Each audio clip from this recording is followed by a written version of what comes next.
Hi there, my name is Stephen Aoki. I'm one of the associate professors at the University of Utah Department of Orthopedics. I specialize in pediatric and adult sports medicine. I wanted to take a moment to just go over the concept and process associated with femoral acetabular or hip impingement. The typical hip joint is a ball and socket joint. Now if you look at the left picture, this is a more normal or ideal shaped hip where the ball is round. The round ball interacts better with the socket of the joint or the cup of the joint called the acetabulum. Now on the right picture we have the typical picture of what we see with femoral acetabular impingement where the ball is not so round or it's aspherical. And this aspherical femoral head does not interact very well with the socket of the joint, and with range of motion of the hip over time we get this mechanical mismatch between the ball and socket, and it can cause pain and mechanical wear. Now the mechanics of hip impingement, we worry about this mismatch in shape mainly because of the pain issue, but also because a lot of early hip arthritis is noted to have a structural underlying problem of femoral acetabular impingement. And so this mismatch can potentially lead to an early breakdown of the hip joint. Now this is a patient of mine that has femoral acetabular impingement. If you look at the bottom left radiograph, you can see almost where the socket makes a little groove onto the ball side of the joint. This establishes itself with repetitive flexion and internal rotation of the hip. We're lucky enough in our lab to be able to construct these three-dimensional models where I can take a patient through flexion internal rotation motions, and we can recreate the motion of the hip. And you can see where the asphericity of the ball of the joint comes up and pinches in that flex position of the hip, and it can mechanically injure or break down the labrum, which is depicted as that blue ring of tissue surrounding the socket, and it can also damage the cartilage. Now from a non-surgical option, we always consider rest, a period of activity modification, minimizing deep flexion activities, and just taking a break from sports. Sometimes just taking a break from activity can get that hip to calm down and can make things feel better.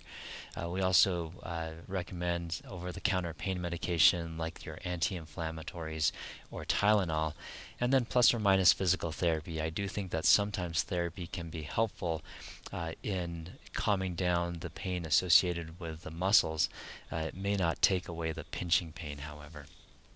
If there is failure of the non-surgical options, then at some point we start discussing the surgical treatment. Now typically if we do get to the point of surgery, the surgical procedure is done through the scope. It takes about 2 hours to do the procedure. We can do it through 2 or 3 incisions about the size of a button shirt hole using the microscope and specialized equipment. It's a same-day surgery. It's outpatient. Now our surgical goals once we get into the hip are to repair or clean up the cartilage in the labrum. On the left picture we see a typical labral tear where the labrum is the structure on the left, with just below that shows the fraying between the labrum and the cartilage of the socket or the acetabulum. On the right side of that left picture is the round femoral head or the cartilage lining that the ball of the joint. Now the right picture shows the labral repair after we are done fixing the labrum back into the proper position. Probably one of the more important aspects of the procedure is to reshape the joint, and so we're going to take what we essentially want to do is round out the ball and provide better clearance to the joints so that when the ball and socket move with flexion, twisting, rotating, that the two sides aren't mechanically pinching. So my goals surgically are to reshape and repair the tissue. Your goals as a patient are to decrease your pain so that it can improve your function, And long term, we hope that it improves the hip mechanics, although we really don't know at this point whether it actually does slow down the arthritic process. The way I like to think of this surgical procedure is that it is a pain relieving procedure, and that in turn improves your quality of life by allowing you to have a higher function. Now, the typical timeline after surgery, I do put you on crutches for about 4 weeks, and part of this is really just to protect you from the people around you so that you have something flanking your sides to be a warning to others so that they're not bumping into you.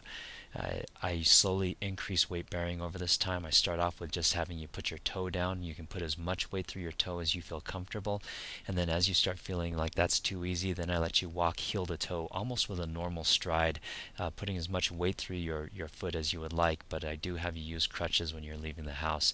There is a little bit of cheating around the house with general hygiene issues if you feel comfortable putting the crutches off to the side if you're in a safe environment. Start physical therapy right around 2 weeks, and they'll do gentle range of motion, gradually increase the resistance exercises. The first 3 months of this process, I really like you to concentrate on the activities in life that you have to do. Errands, work. With the gym work and with physical therapy, I typically start the stationary bike right around 2 weeks. I'll let you swim with a kickboard right around 4 weeks, and that's mainly to just protect the incisions so that they're not getting into the submerged water too early before they're done healing. I'll do the elliptical right around 6 weeks, and then I start letting you jog on a treadmill right around 3 months. At the 3 month mark, I start incorporating some lighter sporting activities, outdoor biking, some jogging, swimming, golfing. Usually 4 to 6 months is when I let you return to sports, although at that point you may not feel ready to do competitive activity.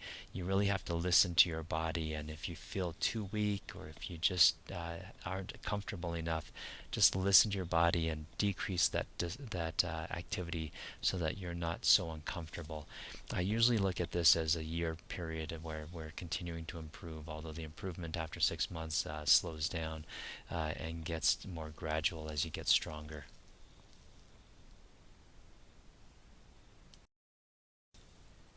Thank you very much. I hope that this video was helpful in helping you understand the concept and the process associated with femoral acetabular impingement.